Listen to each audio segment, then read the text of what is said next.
Testing. It's all good? We'll just start in 1 minute. Waiting for one person.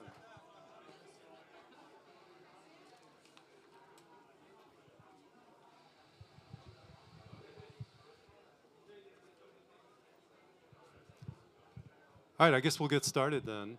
Welcome, everyone. My name is Peter Goldstein. I am the Vice President of Communications for Heifer International, and we are one of the co-sponsors of this pavilion, as well as this event, which is called the Adaptation Imperative, addressing the needs of smallholder farmers. I'll be your moderator today. Our moderator, as planned, Aditi Mukherjee, unfortunately had to return home for a family emergency, and we wish her the best. So I'll do my best to replace her.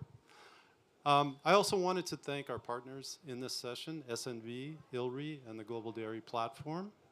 And this is being live streamed as well, and I wanted to say hello to everybody who's tuning in from remote. We're also part of the Alive for Climate Alliance, and the Solution with Legs campaign, which is to promote sustainable livestock and integrate this discussion into broader discussion of climate and addressing climate pressures around the world. You can learn more about this at whylivestockmatter.org. So what we're going to try to do in this session is really kind of bring it down to ground level and really talk about what's happening on the ground with farmers. We're going to start off, I'm going to give a little introduction, and then we're going to start off with 4 colleagues here who are working directly with farmers and in different parts of the world, and tell us a little bit about what kind of pressures farmers are faced with on the climate front, what can be done to improve their adaptation to climate pressures, and what we need to be doing to scale up those investments in adaptation measures. And I'd just like to say at the start, I mean, as many of you know, at the launch of the COP28 Food Systems and Agriculture Agenda earlier this year, the UAE presidency really emphasized that driving innovation in traditional agricultural practices has a major role to play in responding to the realities of climate change and upgrading food systems. And within that, we really need to ensure that innovations are available and practical for the hundreds of millions of smallholder farming households in low and middle income countries whose day-to-day existence really depends on what they can grow and raise on their very small plots of land. And with respect to livestock in particular, an estimated 600 million of the world's low-income smallholding farming households earn their livelihoods primarily from raising livestock. And worldwide, it's estimated that about 1.3 billion people are employed through livestock. But at the same time, as climate change is intensifying, smallholders are facing scarcer natural resources, more crop failures and livestock losses, and greater threats to their food security. They urgently need climate-smart solutions. At the same time, as we know, and as we probably heard in other sessions, increasing average incomes and urbanization are really driving a notable increase in demand for animal-sourced foods. In Africa alone, demand is projected to increase threefold by 2050. Even so, global policy and donor support for the livestock sector remains relatively minor, accounting for an estimated less than 1% of overseas development assistance. The good news is that adaptation measures can also advance mitigation on the livestock side as well, and we're going to get into that a little bit in our next panel of speakers. And research has shown that adaptation of simple and improved practices on smallholder farms can reduce greenhouse emissions by up to 30%, while boosting productivity, which is really important, and household incomes at the same time. And to be sure, there are very legitimate concerns about the impact of livestock on greenhouse gas emissions. But I think the picture that we're looking at is rather undifferentiated when we're talking about that, between the large-scale, intensive livestock situation, as well as what we're focusing on, which is smallholders in low and middle income countries. And there's really not as much acknowledgement as there should be that the scale and role of livestock for smallholder farmers in low and middle income countries is substantially different from the image of the industrial level livestock rearing. I think it's agreed as well that livestock also play multiple essential roles in smallholders' lives, not only as food, but also as farm labor, modes of transport, stores of wealth, very intrinsic roles in their entire lifestyles. And today, as I mentioned, we're going to hear from those who are actively innovating to address these current and anticipated climate-related challenges and to increase the climate resilience of smallholder livestock producers. Our ultimate call to action, I think, coming from this is to funders and policy decision makers is to ensure that investment in adaptation for smallholder producers is a priority in COP discussions. Otherwise, we're leaving them with an immediate existential challenge that they are not fully equipped to face. And before we go to our speakers, I thought we could just play a short video from our partners ILRI, which sort of summarizes what the issue is that we're talking about today. Please go ahead. Thank you.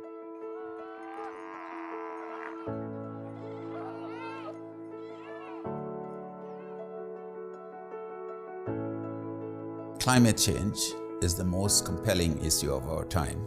It will affect everyone, and particularly those who are producing our food in the developing countries of the world.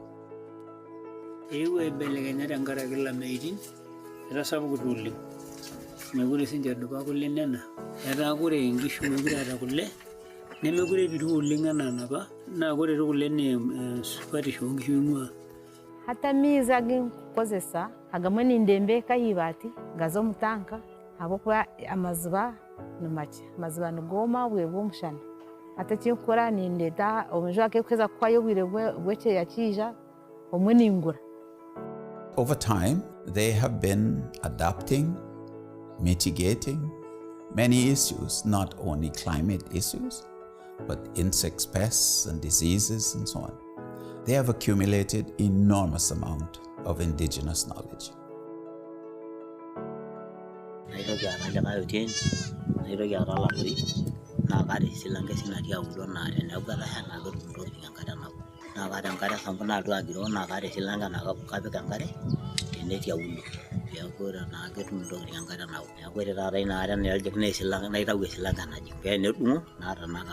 Kore bilotu aing'or entoki nainosa enkiteng onadurroki pookin ninyang'ua ena nainosaki enkinyi alang ena naturrayie. Nalotu naa aning' ajo keetai ena toki amu kore sinanu ena mahini naa esipa katoning'o ina. Metii toi duo entoki nagol, meetai entoki nagol nanyaanyukie esumash. Meetai. Esumash entoki nagol oshi alang ashu elaunoto matejo tenilau toki naje ninye nagol alang pooki toki. Abandi abarisa batahi bane twakwasa kunshomeraho no kugira omwanya muke kandi ukagurisizamo ebiwarisa bikakumara kandi bikamaru kandi bikagya bikiguta. Abasa kuboine heka ibiri ozibyare heke moji byare binyansi indijo heka ojibyare mwe bichori bwenu oreke ngu wakosa heka zawe zibiri zamara okugabura ente zawe. As scientists, we must co-create the new interventions, and therefore our efforts as researchers will build on the knowledge which is already there. By co-creating, these farmers will be familiar with the new interventions, will have more confidence in the new interventions, and hopefully through this co-creation we will help mitigate and help farmers to adapt to this very important challenge of climate change.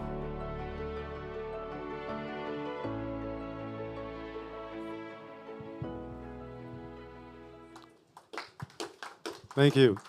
I'd like to invite our first four guests to come up, please, and I'll introduce you. Yes.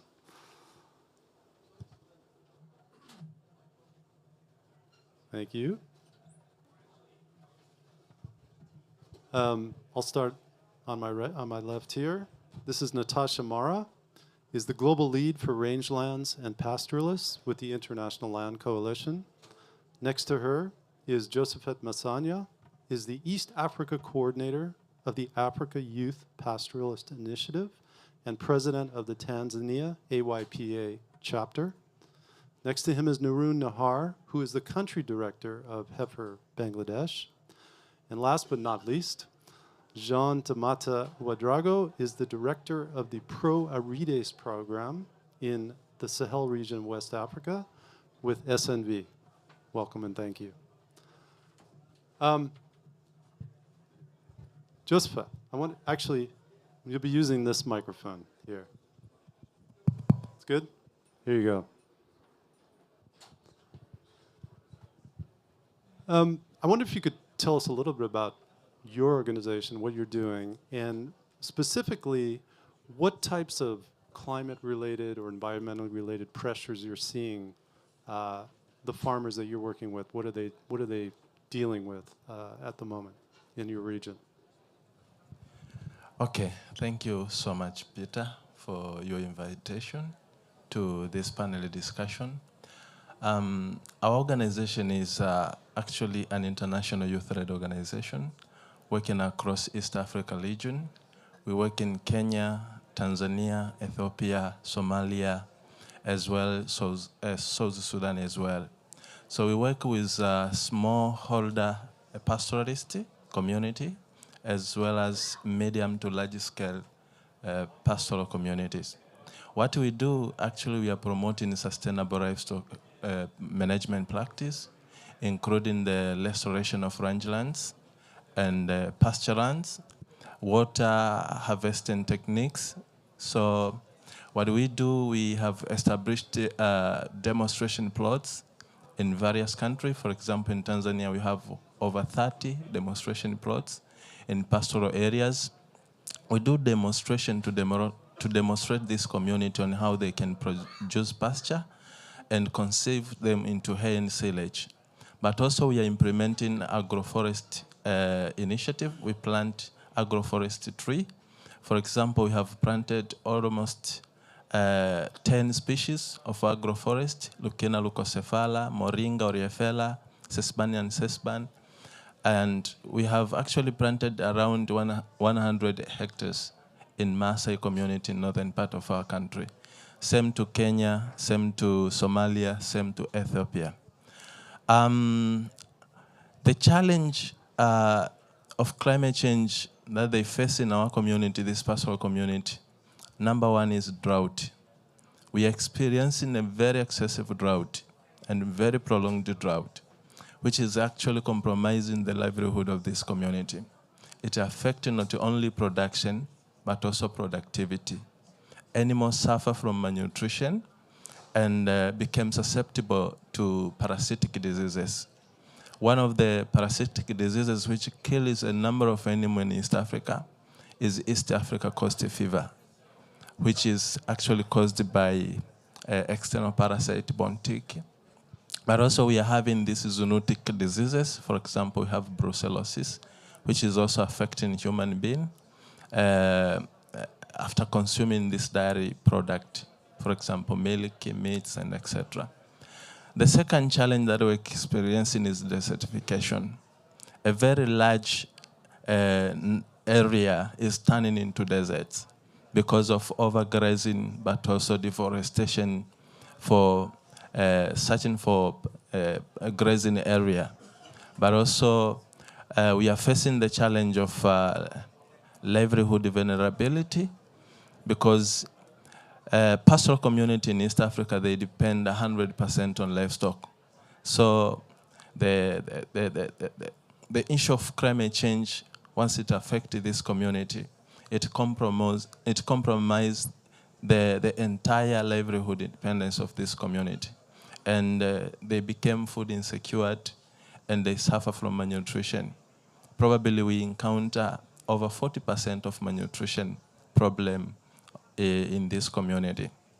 But also we have a prolonged conflict within the community of pastoral community, because of crime and mobility, they actually move from one area to another, seeking for pasture and water. So this brings this tough competition in terms of resources between agricultural community and pastoral community. So that is what we experience in our pastoral community around East Africa. And the tree planting that you're doing, is that part of the effort to address some of those issues? Yes, actually we are cooperating with a local organization to plant this tree, but we do community mobilization. We had one of our initiative, we call it My Birthday Tree. So we encourage people in the community when they celebrate birthday, they have to plant at least 10 trees as one of the initiatives to promote environmental conservation in this community. Great. Yes. I'm gonna pass it over to Jean, and just to stay in Africa, on the West Africa and Sahel, is it a similar situation, or do you see different issues developing there? Yes. First of all, thank you for being here to listen and participate in that session. I came from SNV, you all know. So we are an international organization working in more than 25 countries. But I want to take you into West Africa context, where we are implementing a program focused on, let's say, increasing resilience, integrated resilience, integrating food security, and also increase income for farmers and livestock breeders. This program is implemented in the 3 countries, Mali, Niger, and Burkina, in 9 regions, and in around 71 communes.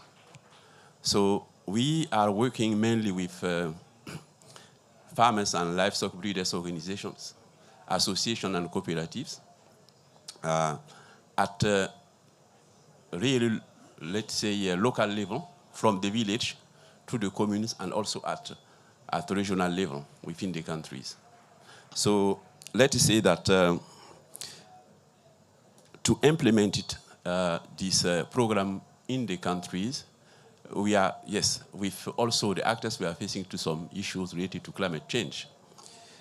I would like to say that we are facing to measure challenges, mainly linked to rainfall, and also because the quantity and the irregularity of this rainfall within the region, leading to reduction in the agricultural yields, pest and also water availability for farmers and even for livestock breeders. We have more and more prolonged drought, and also unpredictable, let's say, flooding in the region. I would like to say that because that, there is more and more pressure from the actors on the natural resources, leading also to conflict. So it is important also to add that our region is a little bit experiences a very high level of terrorism act in our countries, leading to a large population displacement, leading also to, let's say, losing from them the means of life in terms of land and livestock. Thank you. And we'll move over to Asia very quickly, then to Narun. So Bangladesh, a country of, I think, over 170 million people. A lot of the perception, I think, external is that it's a country that is potentially facing very severe climate-induced pressures. I wonder if you could just tell us very quickly what you're seeing in terms of from smallholder farmers, what they're dealing with, and how you are helping to address it. Thank you. Okay. Thank you, Peter. Geographically, Bangladesh is a climate vulnerable country, and Heifer Bangladesh working with smallholder women farmers, but we are working with the inclusive communities as you know, that Heifer always believes in locally led development. That's how we are mobilizing the smallholder women farmers, build their capacity, develop their skills, and also building linkage in different private sector and governments, so that they can negotiate by themselves, they can bargaining by themselves with different market actors, including other duty bearer. In terms of climate vulnerability, Heifer works in two different parts of Bangladesh, which is very much drought-prone area. Another is in coastal areas where the salinity and tornado and other things are frequently happen. And Heifer is mainly focusing on the climate-smart livestock practices.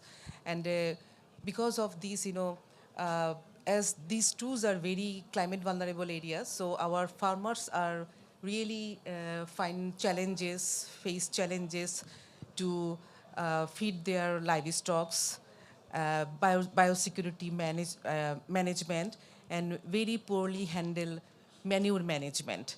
And at this moment, we have a livestock policy, but there is still gap of synergy of livestock policy and methane management. So till now, Heifer Bangladesh is working with different actors to mitigate these problems. And also, as our farmers are facing different challenges, though Heifer is build their capacity, but Heifer is also working with government and other local actors to empower our smallholder farmers. Thank you. And finally, I'll pass it over over here to Natasha. You are focusing more on pastoralists. I wondered if you could just give us an idea, perhaps an example from one of the countries you work in, what may be the particular challenges from the pastoralist side as opposed to the livestock farmer side. Sure. Thanks, Peter. My name is Natasha, and I work with the International Land Coalition. The International Land Coalition is the world's largest coalition of organizations working towards people-centered land governance. With pastoralists, we work with pastoralist organizations across the world and support their call for secure tenure to land, territories, and mobility, as well as improving governance of rangeland resources. I think something to pay attention for pastoral systems is to understand very much their relationship with land and resources. And there is something quite particular about pastoral environments, which is the fact of environmental variability. Pastoral environments see huge variations in rainfall and climatic conditions, and this requires particular forms of adaptation. Mobility, for example, is one of the sort of central adaptation strategies that pastoralists adopt to ensure productivity of their livestock, the health and well-being of their livestock, but at the same time, attuning themselves to the natural capacities of their environments, and thereby also offering back to their environments several benefits, several ecosystem benefits. And so it's this kind of rationality, the pastoral rationality, their experiential knowledge of their environments, and their innovation, which needs to be more central in thinking about, how to secure access to pastoral resources and support their adaptation in the future. So, for example, to give a case example, the country I know best is India, where I've worked extensively. Pastoralists in Western India, for example, come from this semi-arid region and will graze their livestock on the nutritious grasses in the monsoon months in this arid region, but move towards subhumid regions in the winter and summer months. This is really important to ensure, regeneration of rangelands in the semi-arid regions, but also improving livestock productivity throughout the year. Now, this sort of system has worked in many years, for many years, and the pastoralists have innovated in many ways, even in their social institutions, in the breeds they keep, and in the sort of relationships that they build and invest in to ensure this system persists. But increasingly, they face both climatic challenges of shifting climatic conditions and extreme weather events, more unpredictability in climatic conditions, and so on. But they also face socioeconomic challenges from the expansion of agriculture, from the appropriation of their lands and territories for all kinds of things like industry and infrastructure and all of these things. So, you know, through our work at ILC, not only do we speak about, you know, securing land for pastoralists, but also to do it in a way that supports pastoralists in sustaining their livelihoods in the ways that they have been doing, and in supporting their growth patterns and knowledge systems. Thank you. Thank you. So I wanted to pose a question, since you're all actively involved in working with farmers and trying to promote climate-smart practices. Be curious to hear what you see as the biggest challenges to get the farmers to adopt these kinds of practices. What do you see as the key hurdles, and how might we address them? I'll start with Jean at the end and work down. Thank you. Let me say that our current generation is trying to addressing climate challenges. I do believe that certainly the next generation will be having also to do the same, meaning that addressing climate challenges has to be seen in a, let's say, a sustainable way. In the perspective of farmers, from livestock breeders, even for the pastoralists, I think capacity building is key. Capacity building is key. Capacity around, let's say, like absorptive capacity, the ability for them to take protective measures, also to cope with known shocks and traces. Yes, it is around also adaptive capacity, to make some adjustments in anticipation to change or continue to do so. It is important. Also, transformative capacity for them is also important, to make sure that we can take some measures to end or to reduce the causes of the context, meaning the causes of risk, the causes of vulnerability, the causes of poverty, even the causes of inequality. But building the capacity of this actor should not be done through a theoretical approach. We should go through innovative and adaptive practices. It is important when implementing adaptive and innovative practices, we can contribute to raise and to increase the resilience of the actor. At the end, we're having like increased knowledge combined with increased resilience, then the actor could still addressing the climate challenges in the sustainable way. It is my view, and it is what we are trying to do with our local actors in the field. Thank you. Narun, following up on that, from your experience, what needs to be done to really incentivize the farmers to adopt practices that will increase their resilience, particularly in terms of climate, but also in other factors as well? What do we need to be thinking about in terms of really making it realistic for the smallholder farmers to really change practices? Yeah. Thank you, Peter. Livestock technology and One Health is one of our priority area. That's how we are closely working with different, environment department and also livestock department. And we have very good collaboration with other private sectors who are also working on different technology. Heifer always believes on low cost, affordable, and climate smart technology, which is very much relevant to our smallholder farmers. And Heifer is also providing different skill development training to build the capacity of the women farmers on different type of production, like fodder production, support to establish the fodder market so that every farmers can have access to the fodder market. And biosecurity management.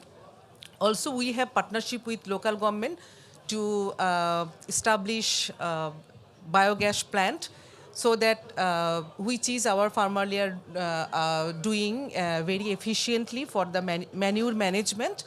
These are the different techniques we are following, and that's why Heifer is not doing by themselves. Heifer is engaging different private sector governments and other bilateral agencies, so that our farmers can have very good access, because Heifer never worked long term in the one community, so that we can build their capacity, and we establish cooperative. Heifer is working in cooperative approach.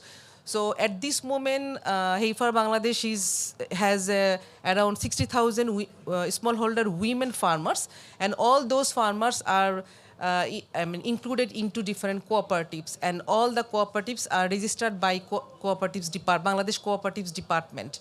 So cooperative is a people's organization, it's a local organization, and they are actually selling their services to the community. And Heifer is only building the capacity of those cooperative, so that this cooperative can be a change maker in the community. So when we have any kind of disaster, especially the climate related disaster, the cooperative just come forward, as we are building the capacity through this cooperative development. So the cooperative take very important role as the local level. Thank you. Thank you. And yeah, just about getting, on that question in terms of incentives for the farmers, we were talking before, and I was interested that you mentioned that actually some of the farmers were actually taking their own initiatives, not waiting for someone to come and help them or support them. And I wondered if you could talk a little bit about that, and sort of what was motivating the farmers really take things into their own hands in terms of adapting and to climate pressures that were rising for them. Thank you.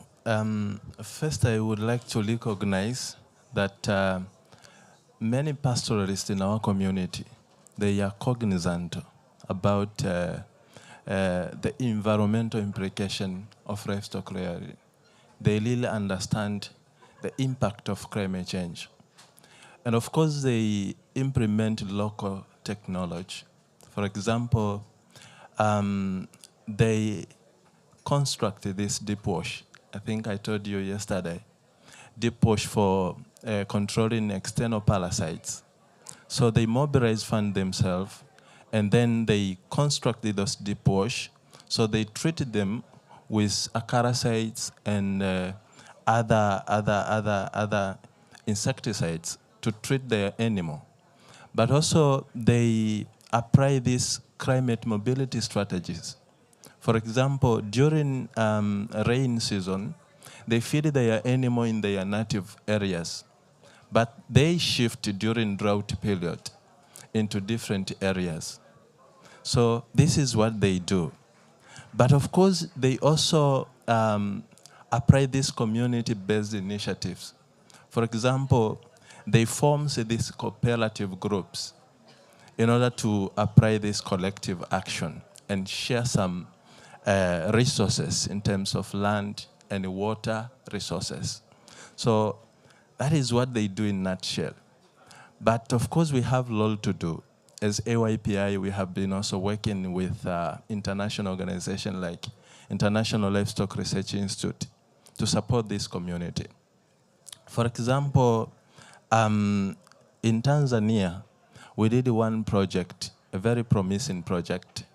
We mobilized this community and bring them together we supplied them a knapsack sprayer because sometimes, depending on deep wash, it is not sufficient for them to treat the animal with external parasites.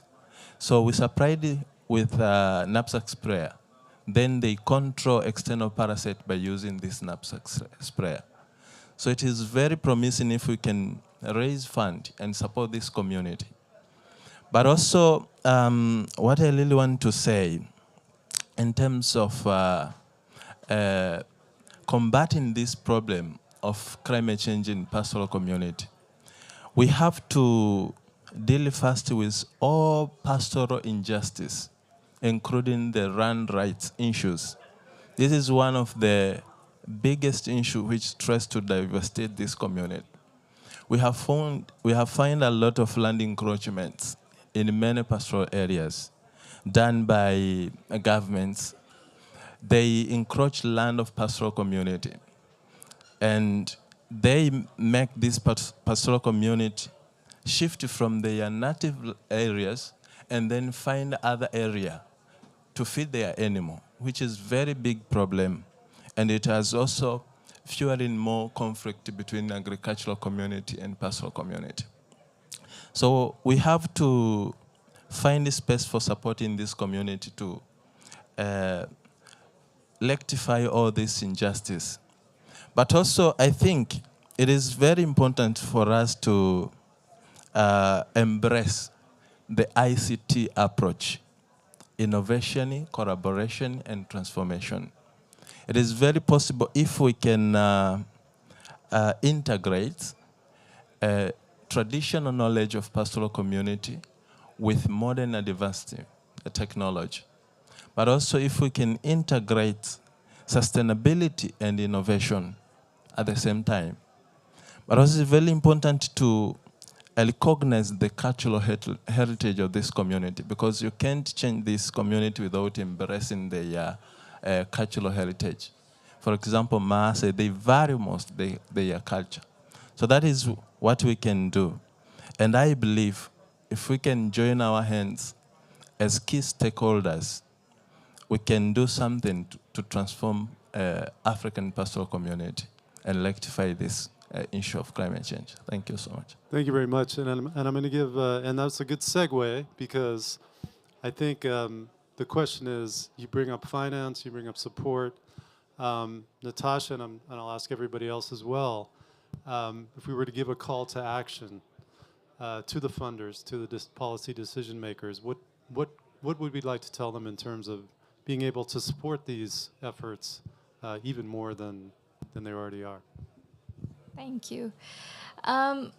So I think when thinking about, let's say, what's impeding pastoral systems from thriving at the moment, I would say that, we really need to foster an enabling policy environment.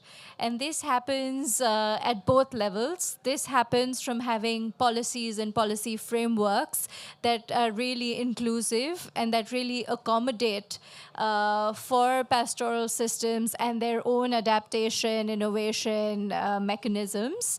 But at the same time, that also support the capacity development, as John Lamata has said, but the capacity to also be included within decision making. So enabling policy environments, not only through frameworks that, work top down, but also, bottom up approaches where pastoralists themselves have a voice in decision making, in having a say in policy formation, in policy implementation.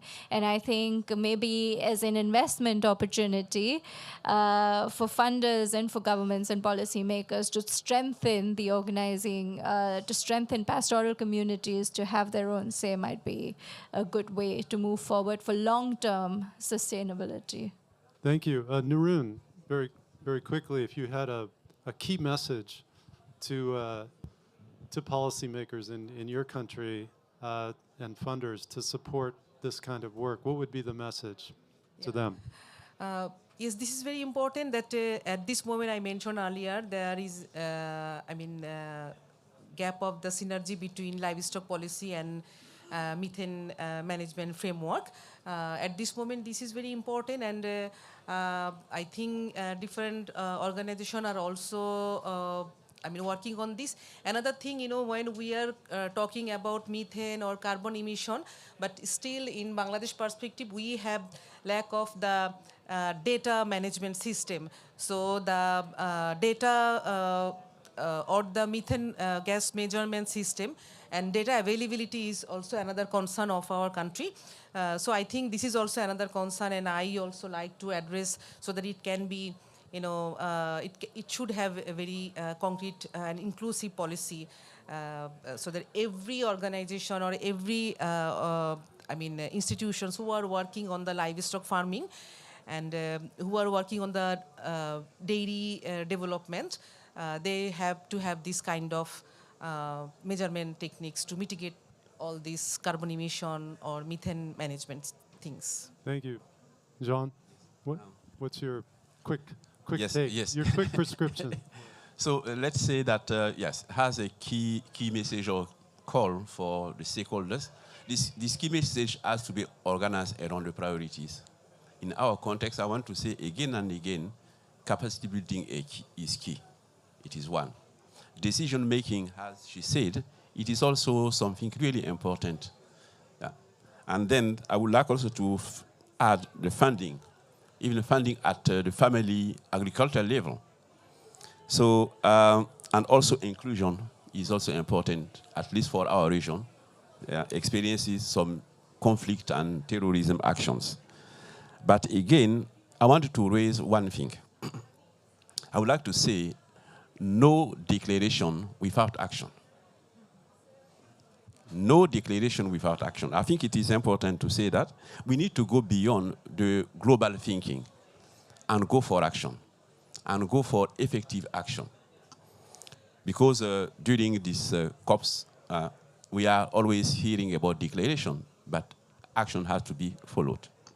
Walk the talk. Yeah, right? so Thank you. Also, let's say we need to find two dedicated and people we are really needed this kind of funding from the grassroots level to the regional level within the countries. It is also something important. Another thing I wanted to say also is that climate... Very quickly. Yes, funding climate adaptation for smallholders should not be inhibiting by creating almost impossible mechanisms. Excellent, thank you. To access to climate fund by making it virtual, but fundamentally not real. So more and effective global and national inclusive governance and accountability are key. Thank you. Excellent, thank you. And please thank our speakers here. We're going to switch gears. Thank you very much for that ground level view on things. You can sit down, yes. And now I'd like to invite up Donald Moore, Executive Director of the Global Dairy Platform, as well as, is Renee here? Oh, sorry, we hadn't met, I'm sorry. Renee Van Hel, please come up as well. Director of Inclusive Green Growth for the Dutch Ministry of Foreign Affairs. And I think you may get some questions about funding and policy, but that's okay. First, I just wanted to ask Donald if you'd like to weigh in. I know that the Global Dairy Platform has been involved, is running the Dairy Nourishes Africa program, and you target sort of a net zero approach for the farmers that you work with. And I think this is an interesting point for us as well. While we are talking about adaptation, I think there's also the question of co-benefits as well. How do we sort of hit two birds with one stone, if you will? And maybe you can comment a little bit about that, since we've heard from our implementers as well. Sure. Thank you very much, Peter, and thank you to the organisers today for the opportunity to speak. So as Peter's introduced, I'm Donald Moore, the Executive Director of an organization called the Global Dairy Platform, and Peter's touched on one of the key programs we've been running for a number of years now, which is called Dairy Nourishes Africa, and it's great to have representatives from Tanzania in the room because a lot of the initial project work we did in East Africa was done in Tanzania, where we've run a series of pilot programs, and they're targeted, those programs were targeted initially predominantly at improving nutrition. And Josephette mentioned some of the issues of malnutrition in East Africa. What spawned our initiative was an understanding that 35% of children under the age of 5 are stunted. And stunting is not something you recover from, and it relates to poor nutrition in the first 1,000 days of life. So we were really motivated to look at how we could improve nutritional outcomes in East Africa, which was where we started. That led us to launch this program, Dairy Nourishes Africa, where we were focusing on nutritional outcomes, but in order to do that, we had to work back to the farm level to improve productivity, improve performance at a farm level. And we ran a whole series of pilots in Tanzania. And a year after those pilots had completed, we went back to review the progress. And we found that a year later, farmers' productivity, the yield per cow, per animal, was still up by 25%, so a year later. This was after our interventions had finished. Farmer income was up 29%, and the reason farmer income was up more than just the productivity change was food loss in the system between the farm and processing had dropped from about 7% to under 2%. So a big improvement in food loss as well. And then, of course, the resultant nutrition flow into the community. But what we also learned was that by improving that productivity, we'd reduced emission intensity, so the amount of greenhouse gas produced per kilogram or per liter of milk, by an ongoing 18%.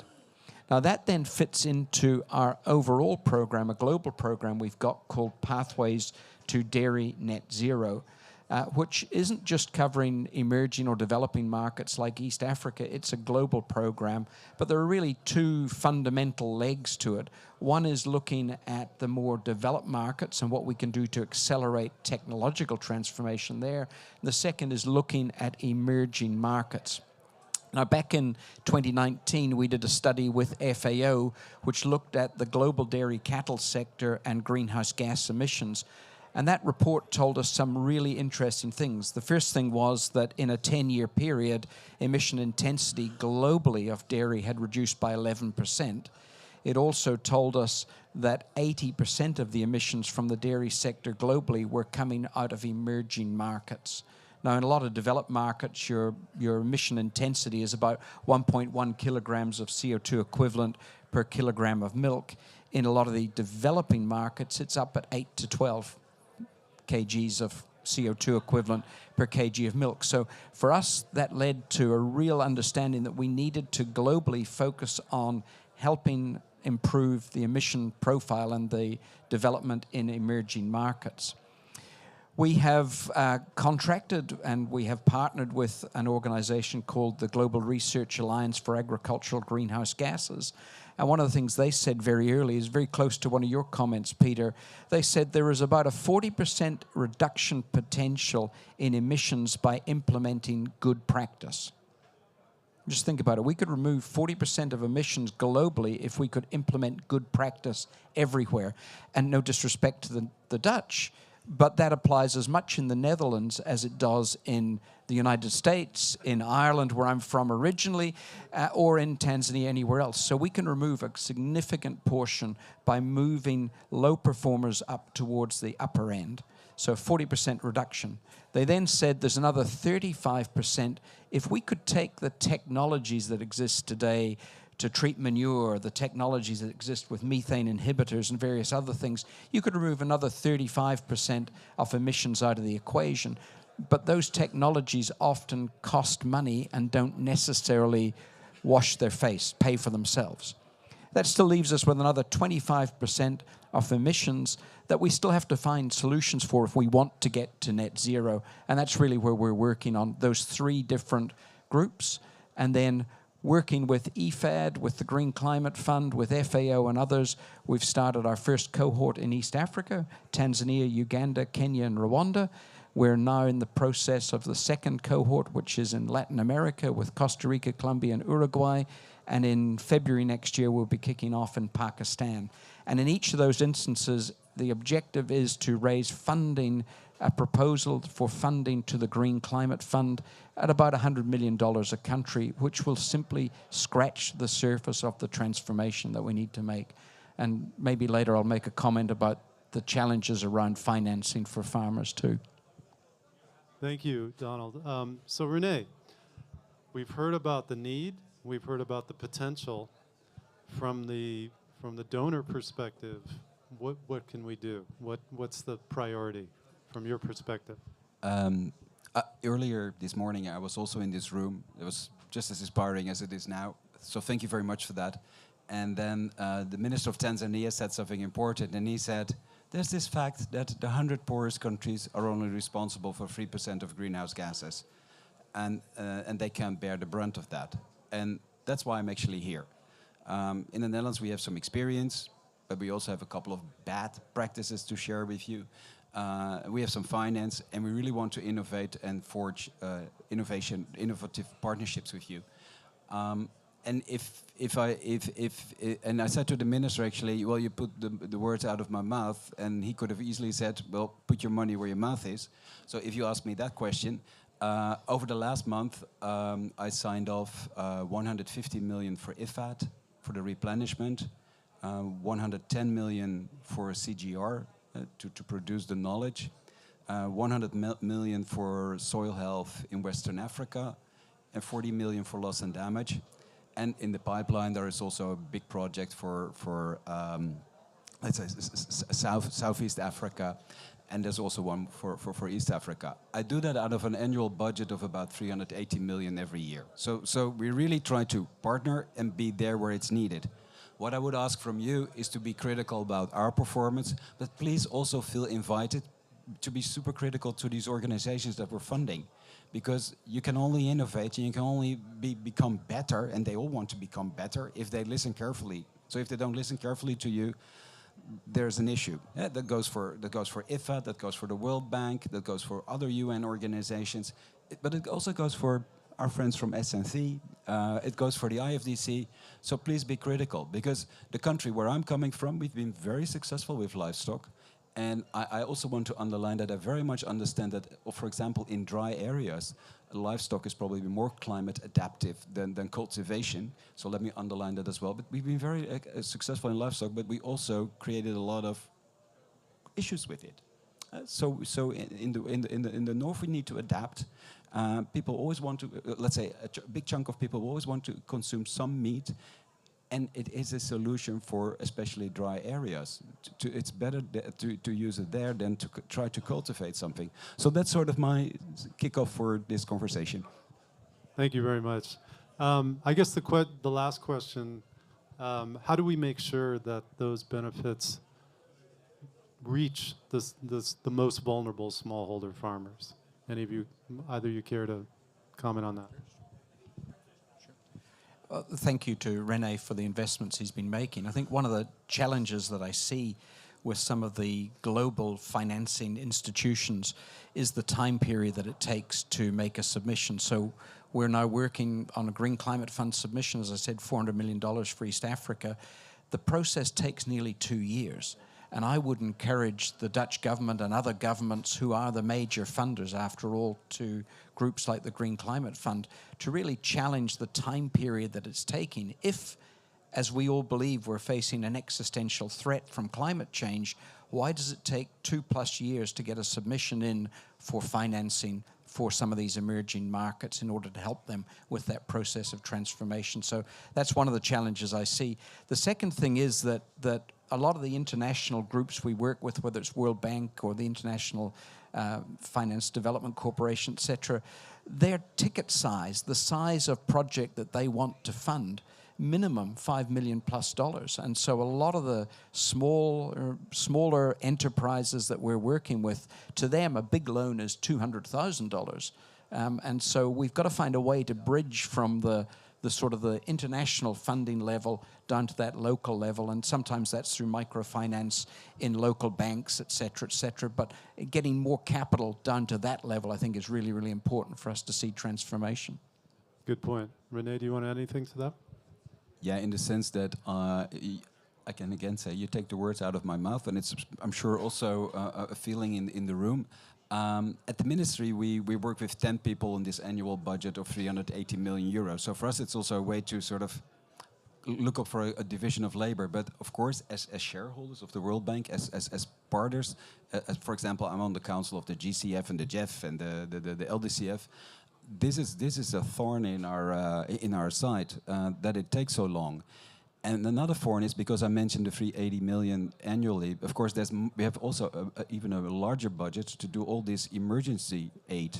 And there's an awful lot of emergency aid necessary. If I look at what's going on in Sudan, I'm extremely worried. If I look what's going on in Ethiopia, in Somalia, being hit by El Nino, and then I just focus on a little part of, but an important part of Africa. So we're very concerned, and I wish that we could move all that money from emergency into structural aid that would go rapidly and fast and would reach the local people who know best how to deal with it. I'm from the city of Amsterdam, that is the capital of the Netherlands. I have a bit of a feeling what's good for Amsterdam. I don't have that specific knowledge about what is necessary in Rotterdam.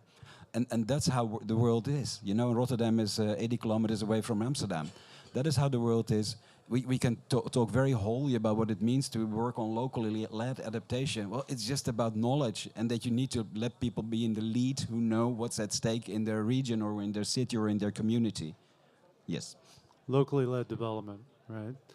Okay, well, thank you very much. Stay there. We've only got a few more minutes. We're going to get kicked out. And then I just wanted to give a chance to anybody in the audience, if anybody had any questions. Unfortunately, we're going to have to share the same microphone. We only have one, but please go ahead and introduce yourself and try to keep your question short. It's more of a comment. I'm Pato Noayola. I'm from Nigeria. I just want to give a bit of insight of what EFA has done in Nigeria, especially as it respects just try to keep it short. Yeah, smallholder farmers. And what they have done is to use insurance as a driver to mitigate and adapt against climate change. Innovative insurance solution that allows the farmers to pay for insurance when they have the ability to do so, maybe at the time of harvest. That is the kind of solution that have given opportunity to over 100,000 farmers in the northern part of Nigeria to have access to insurance. Thank you. So I just want to talk about it. Mitigating the risk, basically, that the farmers show. Yeah. Can I have another question? Yeah, please go ahead. My name is Henk Holtslag from the Meta Smart Center Group, which is a group of water training centers. I had a question on Justin's observation, the biggest obstacle is drought, dry. In Africa, there is existing a lot of innovative technologies that are known in one country. For instance, in Sierra Leone, there's 3,000 wells that cost $200, including a pump. Nobody else knows it. So do you investigate the technologies that are in Africa, and do you then share that knowledge with your group? For instance, in Tanzania, there's 15,000 row pumps that cost $150. Do the people you work with know that? Thank you. Let me moderate this conversation. Okay, thank you so much for a very tremendous experience from West Africa. In East Africa, perhaps right now we are using local technology. And of course, we are doing some of investigation to detect most of the technologies you said, which will help our pastoral community to extract water, whether underground or capture water from rainfall. But the biggest issue is now on the issue of financing. Some of technology we have detected from South Sudan, for example, we found some of a very significant technology that can be useful in other part of East Africa. But how to bring those initiatives into other area, it needs some funds. So that is one of the biggest challenge. But we also proceeded to investigate more and more affordable technology to support this community. Yes.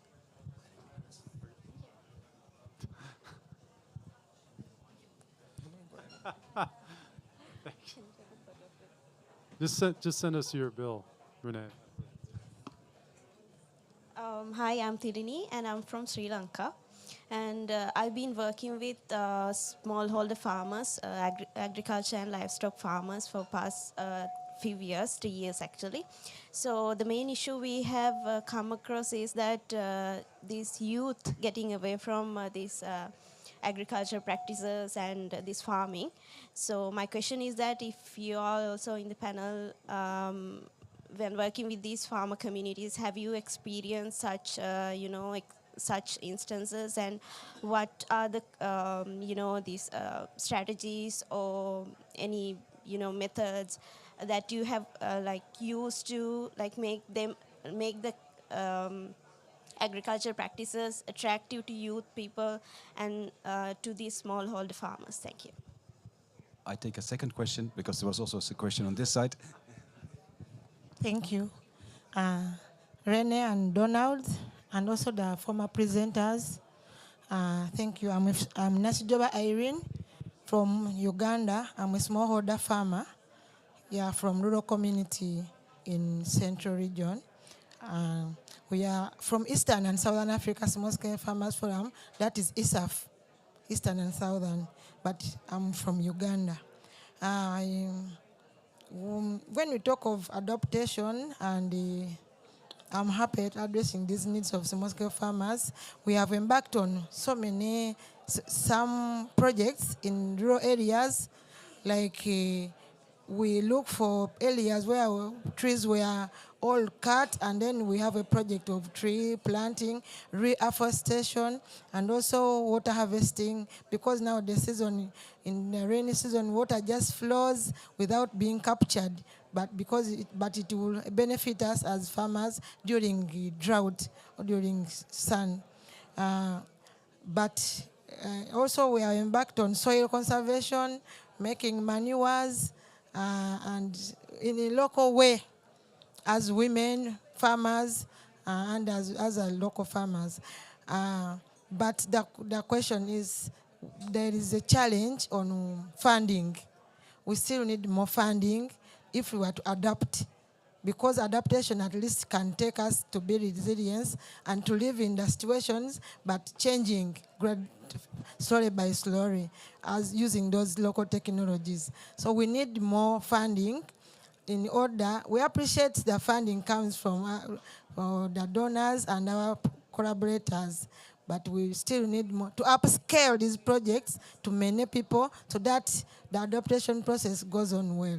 Thank you very much. Thank you very much. That's very interesting what you're doing in your area. Did you want to make a comment, or? Yes, absolutely. I mean, in general, I mentioned we're a group of 10 people, and actually, to be frank, most of ours are not diplomats. I'm sort of a diplomat economist, but Timo, who's one of my experts, he really worked on the ground. He worked a lot of years in Africa, and he really, I mean, we hired you because you also have a lot of, let's say, you also have a heart for the subject. It's not that you're per se the brightest. Of course, you're super bright, but we also really try to hire people who have an understanding of the importance of knowing what it means to be locally involved. And what you said about Uganda, I recognize that. I cannot answer your question directly. The only thing I can say is that we spent quite a bit of our budget in Uganda on many different projects. So perhaps Timo can put you in contact with our embassy, or sort of give a little bit of a background on how there might be a link. This is a bit of matchmaking, how there might be a link between our programs in Uganda and your needs. That's what I just can say in general. But that we focus on that we focus on smallholders, and that we want them to be more productive and efficient is key in our policy. Did you want to say something, or? I actually thought that the youth representative Yeah, might be more interested in us hearing from him in terms of the question of how do we encourage more youth into agriculture. And I think it is one of the biggest challenges we have. And in some countries, if I just quote Japan as an example, the average dairy farmer is over 70 years old. So what are we going to do in a few years' time if we're not encouraging youth into agriculture? And so, but I'd be more interested to hear from our representative from Tanzania. Okay, thank you so much. Read my mind. Thank you, Donald. Thank you so much. Of course, I recognize that East Africa, many countries of East Africa, they have this youthful population.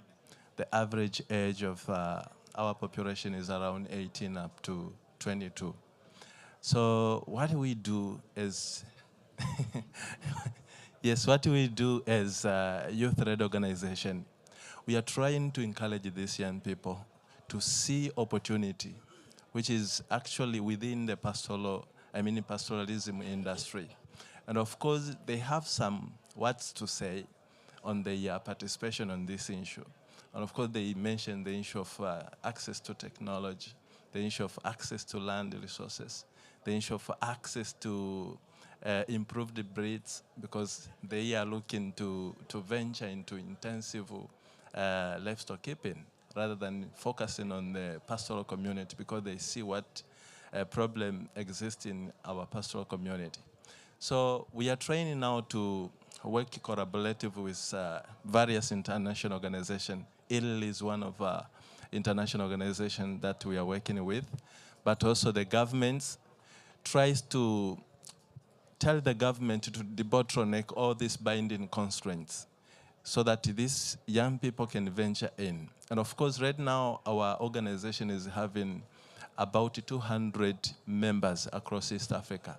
We were actually 20 members, but right now we have actually 10 times, around 200.